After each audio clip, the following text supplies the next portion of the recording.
Hi అండి, welcome to my channel సామ్లా ఖమ్మంపాటి. ఈరోజు వచ్చేసి పెరుగు పచ్చడి చేస్తున్నానండి.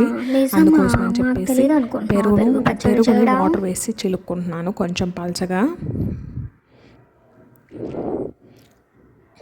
నేనైతే ముందుగా ఆనియన్స్, పచ్చిమిర్చి, కొత్తిమీర సన్నగా కట్ చేసి పెట్టేసుకున్నాను.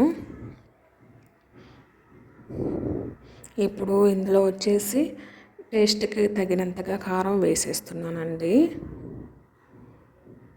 పచ్చిమిర్చి వేసాం కదా, కొంచెం చూసి వేసుకోండి. టేస్ట్కి తగినంతగా సాల్ట్ వేసేసుకుంటున్నాను.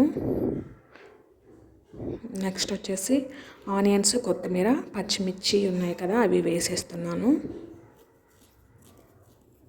ఇప్పుడైతే మిక్స్ చేసుకోవాలి.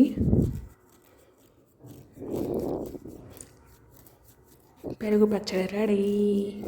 కొంచెం తిక్కుగా ఉన్నట్టు పెరుగు పచ్చడి వచ్చేసి టమాటా రైస్ కానీ బిర్యానీలోకి బాగుంటుందండి. Please subscribe my channel. Okay, bye అండి.